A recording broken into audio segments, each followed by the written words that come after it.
Jag tycker ju det är oproportionerligt roligt med att ha teman som börjar på samma bokstav som veckodagen vi är på. Hittills i veckan har vi haft makromåndag, trading-tisdag. Så ja, ni kanske kan gissa er till vad det blir idag, nämligen tech-torsdag. Jag säger varmt välkomna till Börslunch.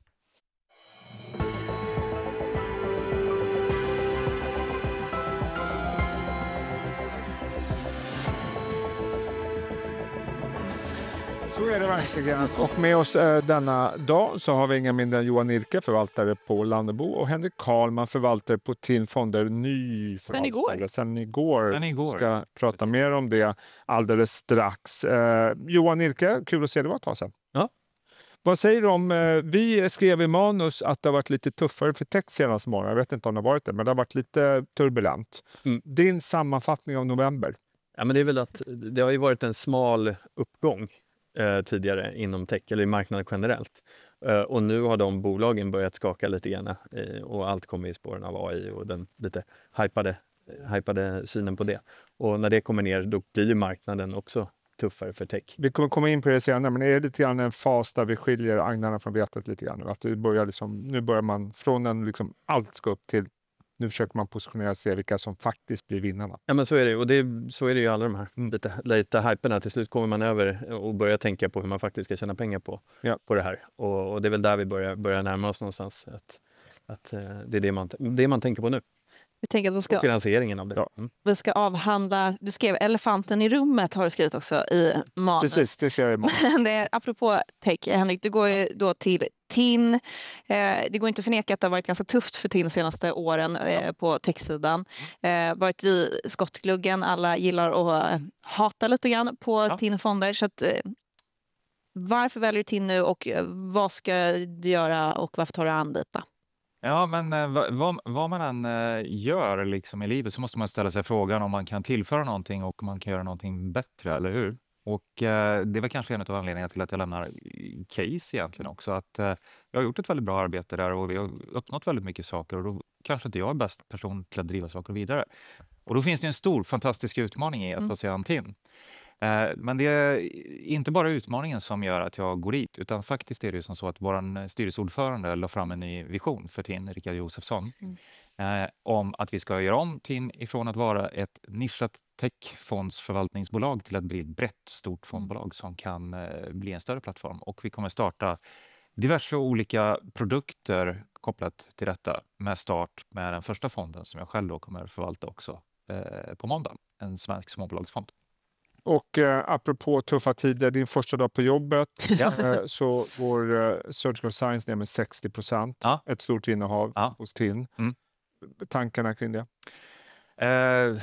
Inte en skön första nyhet att få när man sitter i taxin på väg till jobbet första dagen naturligtvis.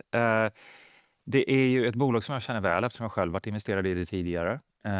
Och det är en otroligt oväntad nyhet som kommer att Surgical Science då blir av med egentligen det MOU som man hade med Intuitive Surgical på robotkirurgi.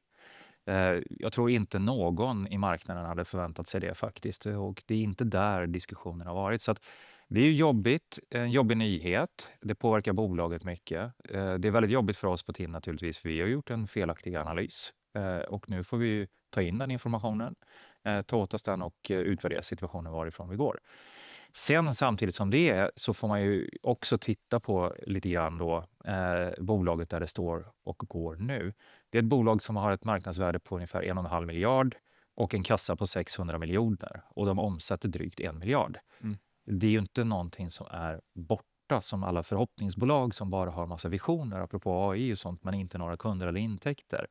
Så reaktionen är ju brutal och jättejobbig. Men framförallt, vi får ju ta till oss vad vi kan lära oss av den här felanalysen helt enkelt. Vi ska gå vidare alldeles strax. Jag bara frågar, ser du den största utmaningen hos TIN nu? Det är liksom att återskapa ett förtroende hos kunderna. För jag antar att det är naggat i kanten. Är det liksom, ser det som en långsiktig process? Största utmaningen, förtroende är ju viktigt. Men största utmaningen är att vi måste ju få ordning på vår avkastning. För det är därifrån vi bygger vårt förtroende och det är det som våra kunder köper av oss. Och den har ju inte varit tillräckligt bra.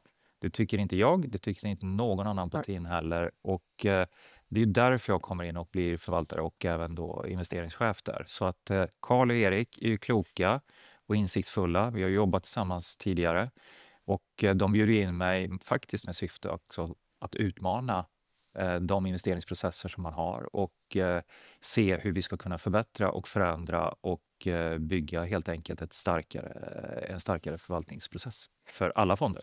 Bra, vi går vidare nu. Vi går vidare. Jag noterar bara att SUS är upp 6%. Jag har noterat att det är ganska tunt på nyhetsfronten idag. Men jag kan nämna att Aneo, en nordisk förnybarhetskoncern, tyckte jag var ett spännande ord, lägger bud på då lilla Arise med en 50% premie.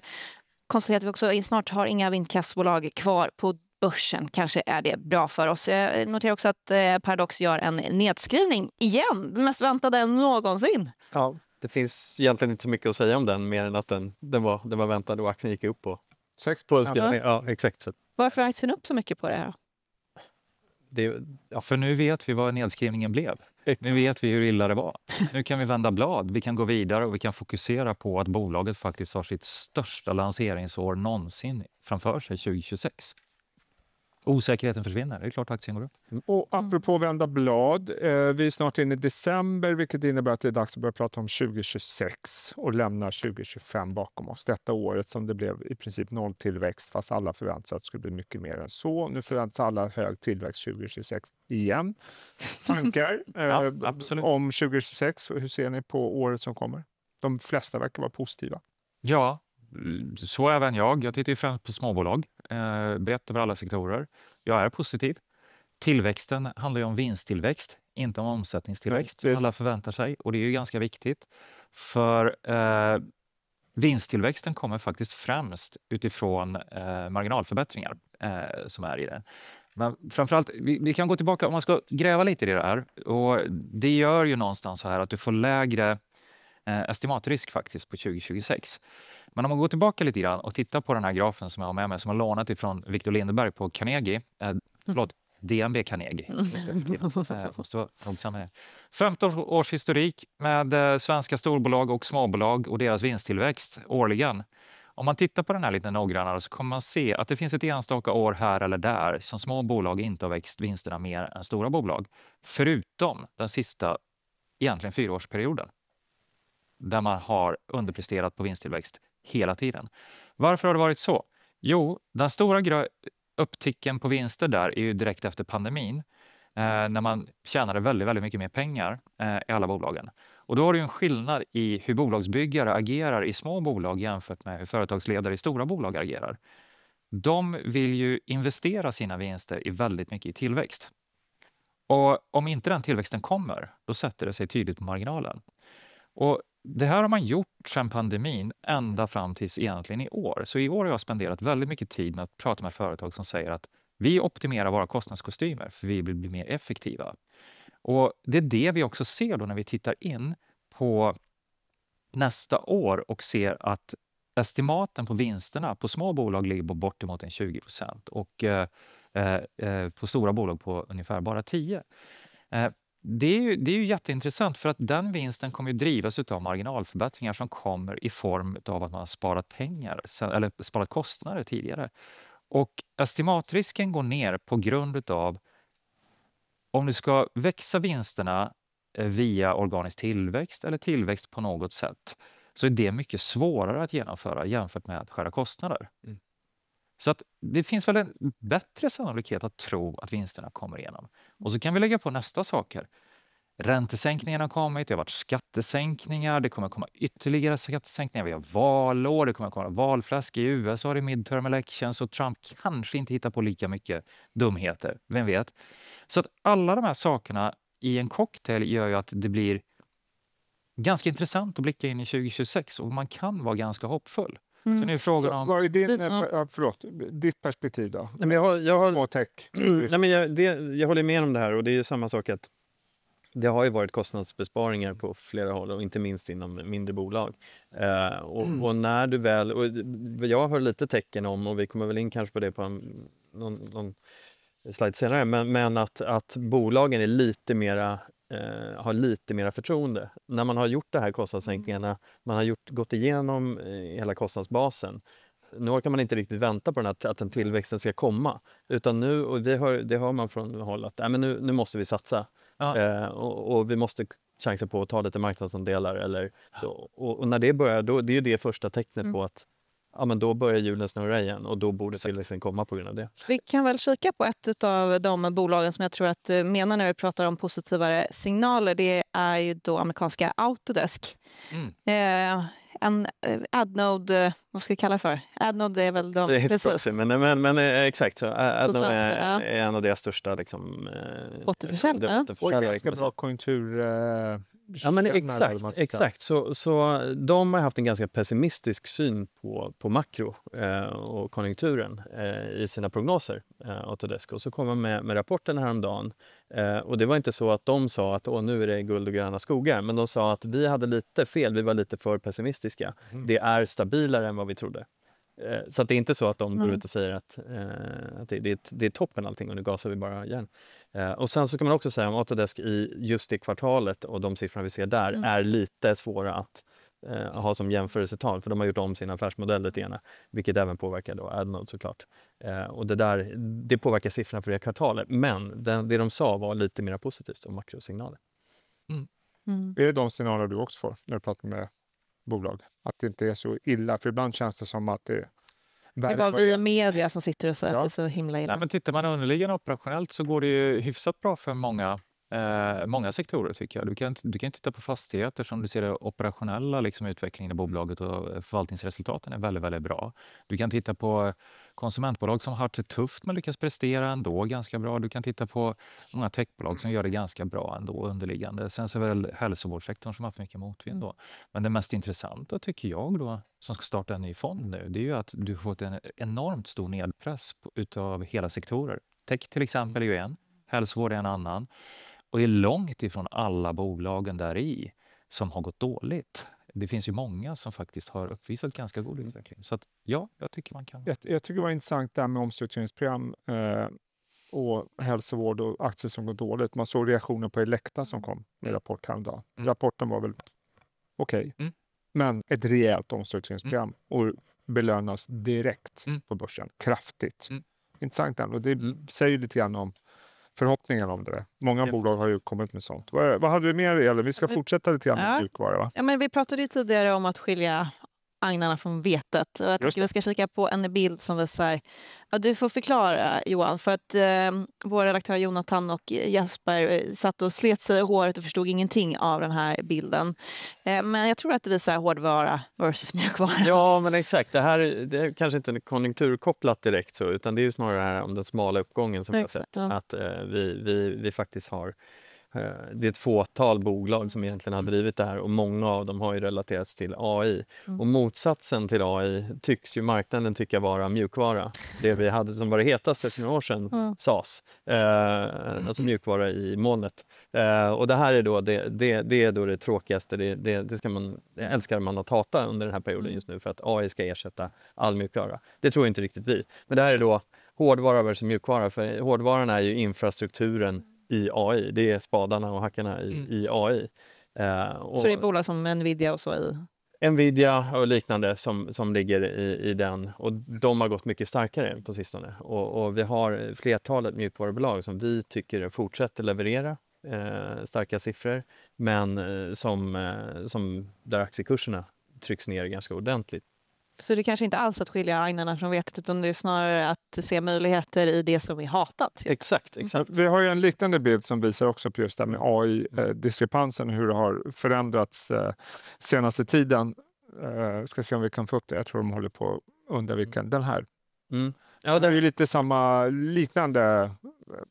Det här är väl mer agnarna från vetet? Ja, men det är väl ännu mer agnarna från vetet. Ja. Liksom. Det här visar ju då sista tidens utveckling för inom då det heta inom AI som har varit de här LLMsen, Large Language Models, och vad som händer där.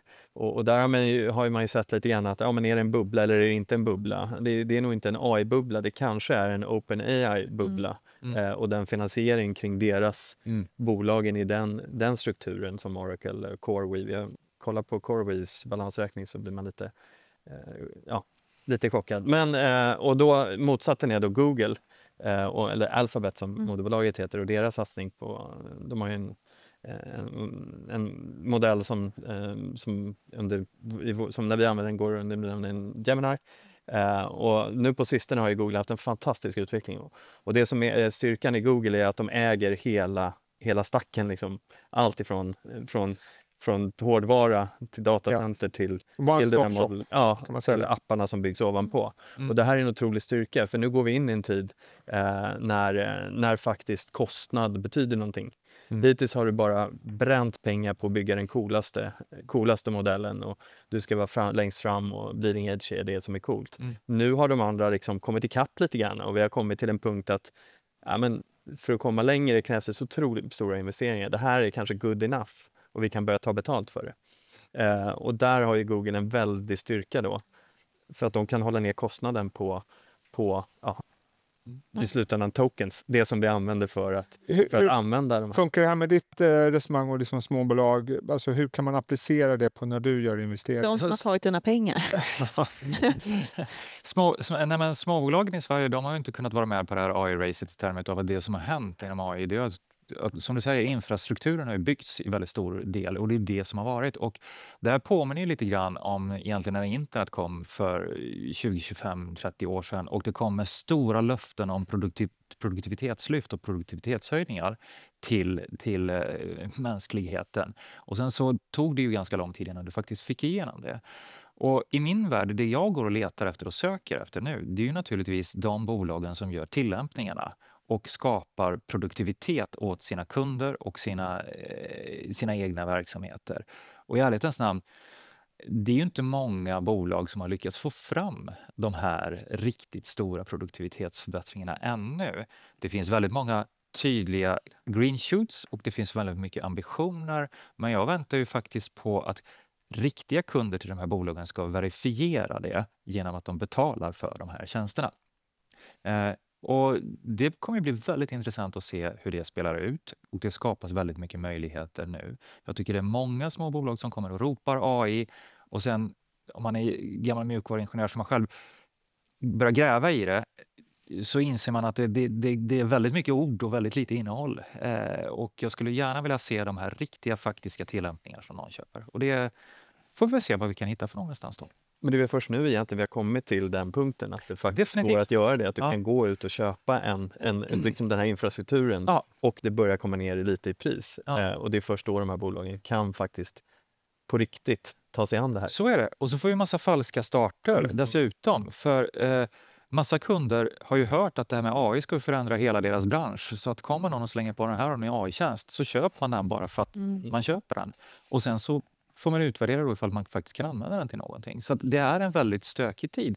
Men möjligheterna är ju enorma här i. Men tydligt jobba mot produktivitetseffektiviseringar egentligen, eller produktivitetshöjdande åtgärder från AI. Så lärdomen för investerare, det är att hitta de bolagen som visar att nu har vi köpt den här varan. Absolut. Och här kan ni se hur vi har implementerat det, och det här är produktiviteten där gett. Ja. Och det har vi inte sett än, men det är de signalerna vi är ute efter. Ja. Det pågår där ute, och det har man från bolag även inom industri som man tror ligger liksom ljusare efter i AI. Men det tillämpas idag internt. Det finns AI-team som går ut i projekt och hjälper till och bidrar med effektivitetsökningar. Så det pågår idag. Det är bara att vi inte riktigt ser det än, och det har inte blivit så stora pengar ännu. Så att det är... Exakt. Men ser ni några tydliga sektorer eller bolag just som där ni verkligen tror att de här produktivitetshöjningarna, de kommer komma? Jag vet inte om det finns låg frukt att plocka eller så. En företagsledare inom småbolagsmängden som pratar jättemycket om det här är ju Jessica Skon på BTS. Där de pratar om när de ska göra sina simuleringsövningar och sånt när de levererar ut det till företagskunderna. Hon pratar ju om enorma produktivitetsökningar internt när de använder sig av AI för att skapa det content de behöver. Men hon är ju lite grann då, så precis som de flesta andra, fascinerade, exalterade, pratar mycket om det. Det ska bli jättespännande att se vad de kan göra det närmsta året på detta. Och det kommer många sådana initiativ från många bolag, tycker jag. Vad ser du för industrier? Jag tror alla egentligen, men det kanske först ut, mycket som vi har hört talas om är ju inom juristyrket, pågår i massor. Vi har ju ett svenskt bolag som heter Legora som är som jobbar med hela juristernas workflow som gör jätteproduktionsökningar. Vi har Kanon på det spelet också som är inne och hjälper till, kanske inte på viss del konkurrera med Legora, men kanske inte riktigt, utan de ligger ju snarare då att de har väldigt bra data inom det här området, vilket gör att de har en USP i det.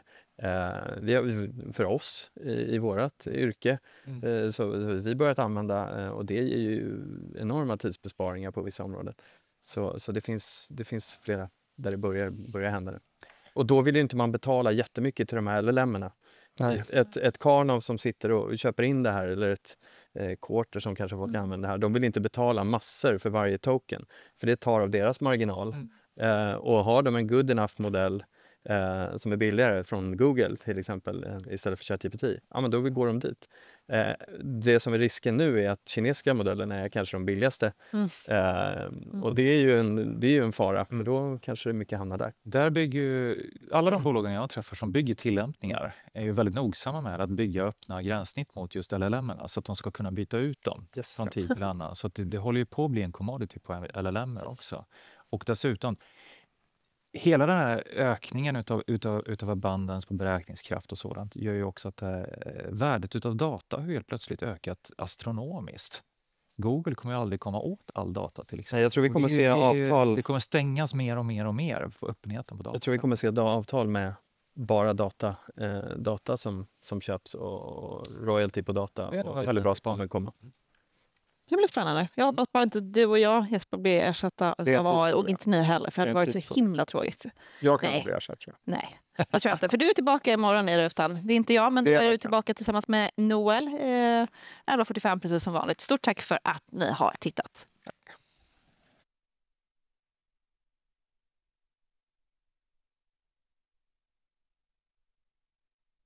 Det här var en produktion från EFN. Ansvarig utgivare Anders Hägerstrand.